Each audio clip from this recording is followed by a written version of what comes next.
अगर आप गरीबी कम कर रहे तो how is that impact not showing in the numbers. और कौन कौन है यूजी, पीजी और पीएचडी वाले बच्चे आज पुलिस डिपार्टमेंट में टेलीफोन मैसेंजर का काम करेंगे सर। आशा वर्कर का आंदोलन चल रहा है, वो पगार बढ़ाना मांग रही है सर। 4,000, 5,000, 10,000 भी उनको पैसा नहीं है। किसी के भी घर में जाए सर, भैया आप भी घर जाके भाभी को पूछिए, आज कुछ सस्ता नहीं हो रहा है। इस देश के जो बुजुर्ग है उनका पैसा है, वो आपके पास है, लेकिन कहाँ है किसी को पता नहीं, आप दे नहीं रहे। डिमोनेटाइजेशन करना गलत था कि पेटीएम गलत था या टेक्नोलॉजी गलत है? और फिर निशिकांत जी कह रहे इतना पैसा मिल रहा है, कैश मिल रहा है, तो इतना कैश इन सर्कुलेशन आया कैसे?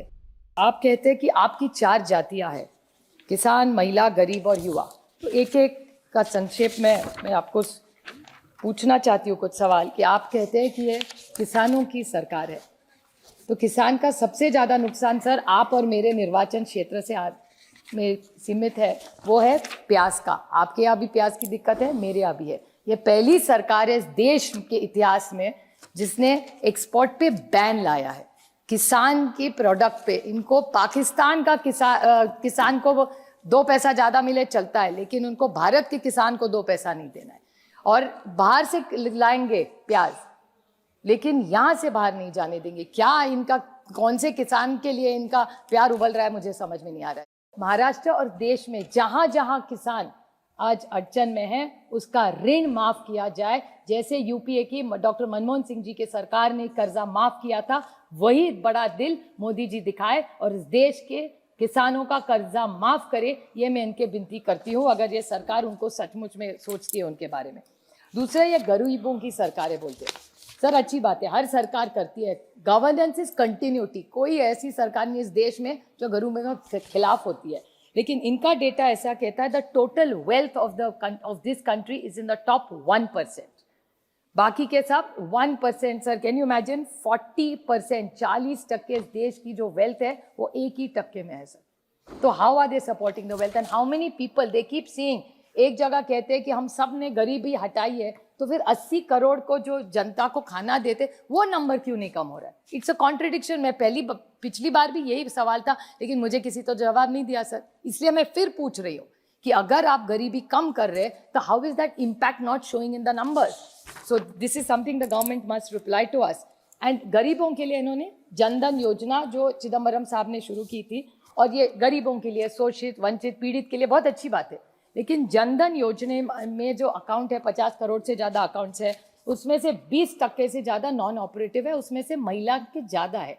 फिर भी जो भी बचा हुआ पैसा है उसके ऊपर क्यों ना ये सरकार उन गरीबों का जो पैसा प्रॉफिट में दिखाती है, इनकी बैंक के साथ, सारी इनकी नहीं, जो भी पब्लिक सेक्टर की बैंक से, उन गरीबों को, उन शोषित और वंचित और पीड़ितों को क्यों ना 3 से 5% आप उनको इंटरेस्ट दे दे। युवा पीढ़ी का आप सर देख रहे हैं, युवा का डेटा तो आप सब जानते हैं। मेरे निर्वाचन क्षेत्र का उदाहरण दूं सर, हिंजेवाड़ी मेरे निर्वाचन क्षेत्र में आता है, इनके ही सर के ही बगल में है। वहाँ 25 जूनियर डेवलपर की पोजीशंस थी, वहाँ 3,000 बच्चों ने एप्लीकेशन किया है सर। उसके बाद central jobs 7.22 lakh got jobs. How many applicants पता है?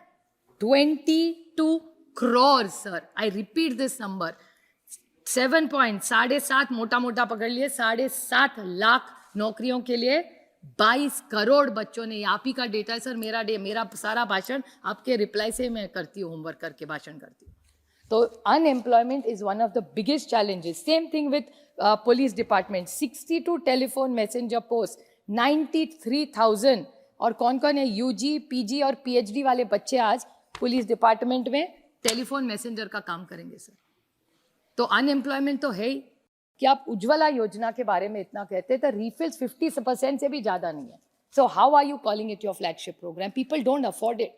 आप कई आशा और आंगनवाड़ी सेविका को मिली है सर जाके, उनका दुख आपको पता है। मेरे तो क्षेत्र में, पूरी महाराष्ट्र में आंगनवाड़ी और आशा वर्कर का आंदोलन चल रहा है।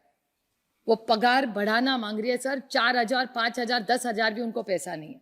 तो अगर आप महिलाओं के लिए कुछ करना चाहते हैं तो हमारी आंगनवाड़ी और आशा वर्कर का पगार बढ़ाइए, परमानेंट करिए और उनको पेंशन भी दीजिए। महंगाई तो सबको पता है सर।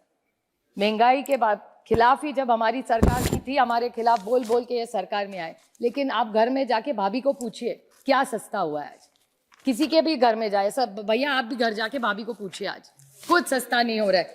EPS 95 EPS 95 का शब्द, ये तो अरुण जी हम सबके नेता थे, भले बीजेपी में थे लेकिन मैं भी उनको नेता मानती थी। सुषमा जी और अरुण जी से हम सब ने बहुत सीखा है, लेकिन उन्होंने जब ऑपोजिशन में थे तब EPS 95 इनके लिए आपने कहा था कि इनको पैसा आप दे देंगे। आज EPS 95 में बहुत सारे सीनियर सिटीजन्स ऐसे हैं जिनको आज पैसा नहीं मिल रहा है, 1000 रुपया से कम मिलता है। अगर उनको बच्चों को कुछ गिफ्ट देना हो, बहू को कुछ देना हो, तो उनके खिस्से में आज पैसा नहीं है, लेकिन उनके हक का पैसा है। तो ये EPS 95 का पैसा गया कहाँ और गया होगा तो यू आर अकाउंटेबल।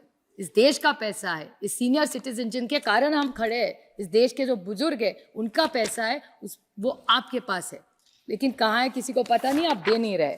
फिर रह गया डिमोनेटाइजेशन और करप्शन। निशिकांत जी भी बहुत अच्छा बोलते थे उनके स्टेट का इशू। मैं उनको पूछने वाली हूँ कि मैं भी दंग रह गई जब वो करप्शन और भ्रष्टाचार के बारे में। अच्छा है, भ्रष्टाचार देश मुक्त होगा तो मैं आपके साथ खड़ी रहूंगी। एक बार करके तो दिखाए आप। जिस पे आरोप करेंगे उसके एक्शन लेना पड़ेगा, सिलेक्टिव एक्शन नहीं हो सकता। तो ये जब आप करेंगे तब मैं उनको याद दिलाना चाहती थी कि ये जो पेटीएम स्टोरी है, सर 2-3 मिनट लूंगी, मैं खत्म कर दूँ, मैं बजट पे ही बोल रही हूँ सिर्फ। ये पेटीएम का स्टोरी है। मुझे याद है जब डीमोनेटाइजेशन हुआ था तब डीमोनेटाइजेशन के बाद सबसे ज्यादा बड़े एड्स किसके आए थे, तो पेटीएम के आए थे। और आज पेटीएम के खिलाफ सबसे ज्यादा कौन लड़ रहा है, तो ये सरकार लड़ी है। और ये सरकार कह रही है कि सबसे ज्यादा मनी लॉन्ड्रिंग कहाँ हुआ है, तो वो पेटीएम में हुआ है। तो आपकी सरकार इतने साल कर क्या रही थी? फिर डिमोनेटाइजेशन करना गलत था कि पेटीएम गलत था या टेक्नोलॉजी गलत है? और फिर निशिकांत जी कह रहे इतना पैसा मिल रहा है, कैश मिल रहा है, तो इतना कैश इन सर्कुलेशन आया कैसे? अगर आप डिमोनेटाइजेशन कर रहे हैं तो इतना कैश आया कैसे कि जो आप पकड़ रहे हैं सिलेक्टिवली? इसका तो जवाब सरकार को देना पड़ेगा। और करप्शन इंडेक्स में देश में कोई सुधार नहीं हो रहा है। और सर आपको डर लगेगा, हम दोनों जिस राज्य से आते, परसों मैंने टीवी पे देखा, टीवी पे एक आदमी था, इनका ही एमएलए था, वो दूसरे आदमी को गोली मार रहा है, और वो भी पुलिस स्टेशन में सर, उल्लासनगर में, और कह रहा है कि पैसा मेरा लूटा लिया।